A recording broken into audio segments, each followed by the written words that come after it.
भाजपा के मजबूत स्तंभ एक दौर में कहे जाने वाले दिवंगत सुशील कुमार मोदी का कार्यक्रम आगामी 5 जनवरी को होना है। ऐसे में कार्यक्रमों को लेकर के किस प्रकार की तैयारी चल रही है? सुशील मोदी उठा के बिहार के नहीं पूरे देश के एक ऐसे भारतीय जनता पार्टी के नेता थे जिन्हें अपना माने देह तक उन्होंने दान दे दिया था। आँख से लेके अपने देह दान भी जो दिया जाता है वो दिया, और उनकी जो विलक्षण क्षमता थी उसको पूरा देश नमन करता है। चाहे जो उनकी जानकारी थी, जो पूरे देश विदेश के बारे में जो वो बताते थे, जो डाटा पेश करते थे, वह आज के दिन में हम लोगों को दूसरे किसी से मिलना संभव नहीं लगता है।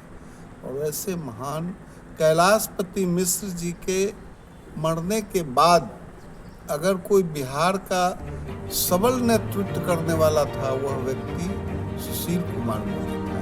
हम समझते हैं कि सुशील जी का जन्म दिवस मुजफ्फरपुर के सभी कोने से लोग गाड़ी सवारी अपना कर करके 5 तारीख को श्री कृष्ण मेमोरियल सभागार में उपस्थित होंगे और भारी भीड़ के साथ उनका सम्मान, हमारा देश, हमारा बिहार का सम्मान होगा, भारतीय जनता पार्टी का सम्मान होगा, ऐसा मेरा विश्वास। अच्छा, एक अहम सवाल, उसी दिन बिहार के मुखिया नीतीश कुमार जी का भी मुजफ्फरपुर में आगमन है।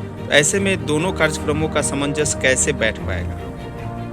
थोड़ा कठिन ये समय, चूँकि उनका तो जो जन्मदिन है वो बदला नहीं जा सकता है। और यहाँ भी हमारे मुख्यमंत्री जी का प्रोग्राम है, वो भी प्रोग्राम एक ऐसा प्रोग्राम है जिसमें हम सबको उपस्थिति अनिवार्य है।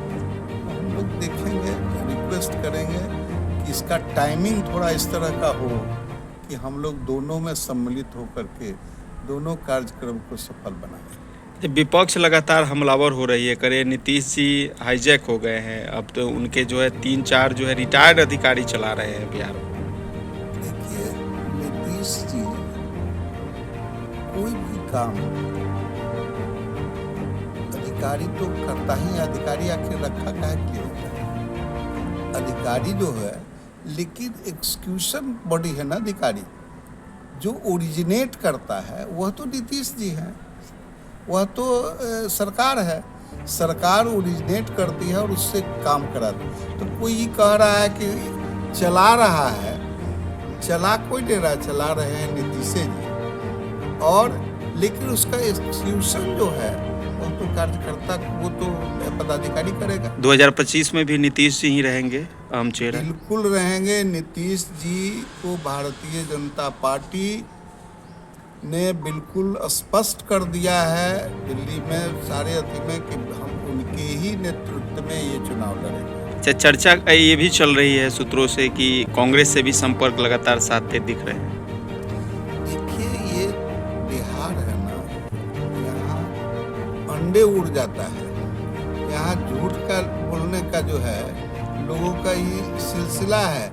जो चीज़ कहीं से ये सब बोलते हैं कि कहीं ना कहीं कोई ना कोई विवाद उठावें, तो ये चीज़ ठीक नहीं है। राजनीति का ये घटियापन है। नीतीश जी ने स्पष्ट कई एक मीटिंग में प्रधानमंत्री के हजारों लोगों के बीच में कहा कि मैंने 2 बार मुझसे गलती हो गई है, मैं अब ये गलती नहीं। क्या वह व्यक्ति इतना अति हो जाएगा कि वो अपनी बात से मुकर जाएंगे? ये लोगों का, अन्य पार्टी जो विपक्ष में है, वो षड्यंत्र बनाते रहते हैं कि कुछ न कुछ झंझट होते हैं, लेकिन चट्टानी एकता एनडीए का मजबूत है। 25 में चुनाव होगा, नए वर्ष में नई सरकार बनेगी और विकसित बिहार बनाने का जो सपना है वह नीतीश जी के नेतृत्व में एनडीए पूरा करेगा। अच्छा मंत्री जी, एक अहम सवाल, 2025 विधानसभा चुनाव क्या लग रहा है समय पे हो जाएगा, या जो अटकलें चल रही है कि समय से पहले भी चुनाव हो सकता है? देखिए,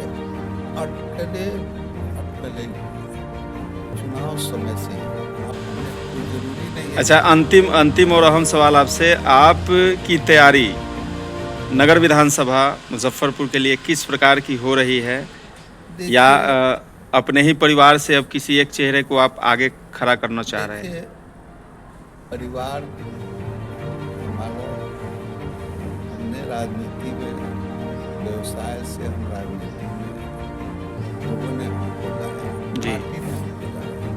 हर तरह का सम्मान भी पार्टी हमको देती रही है। हमें मुजफ्फरपुर की जनता इस बार हम चुनाव नहीं लड़ रहे हैं, मुजफ्फरपुर की जनता चुनाव हमारे लिए लड़ रही है। आप किसी भी एंगल से जाकर के किसी भी समुदाय में, किसी भी जाति में जाकर के पूछिए, मेरी जाति को छोड़ दीजिए, वह कहेगा कि इस बार हमको सुरेश जी को लाना है, उनको जिताना है, और कहता है कि तन मन धन से उस पर खर्चा करेंगे। क्यों ये बात बोलता है? वो इसलिए बोलता है कि सुरेश जी का जो पिछले बार जितने काम, 2600 करोड़ रुपया का जो उन्होंने काम का शिलान्यास किया, वह काम आज पूरा है। और मुजफ्फरपुर, विकसित मुजफ्फरपुर बनाने का, अगर कोई, आप ही लोग जब शपथ ग्रहण हम किए थे तो मीडिया ने क्या कहा, लिखा, एक ईमानदार छवि का व्यक्ति मुजफ्फरपुर का विधायक शपथ ग्रहण कर रहा है। यह श्रेय मीडिया ने सिंगल सुरेश शर्मा को दिया था कि ईमानदार छवि, वह ईमानदारी से मुजफ्फरपुर विकसित कैसे होगा। आज देखिए, मुजफ्फरपुर, ग्रेटर मुजफ्फरपुर बनाया गया, डायरेक्ट चुनाव हमने लाया, मेट्रो उस समय था, मेट्रो पटना मैंने लाया, अब मेट्रो यहाँ का हो रहा है जी। हवाई अड्डे की बात हो रही है, अब 74 वार्ड का मुजफ्फरपुर बनने वाला है। ये काम करने की क्षमता कई आदमी में है, बताइए?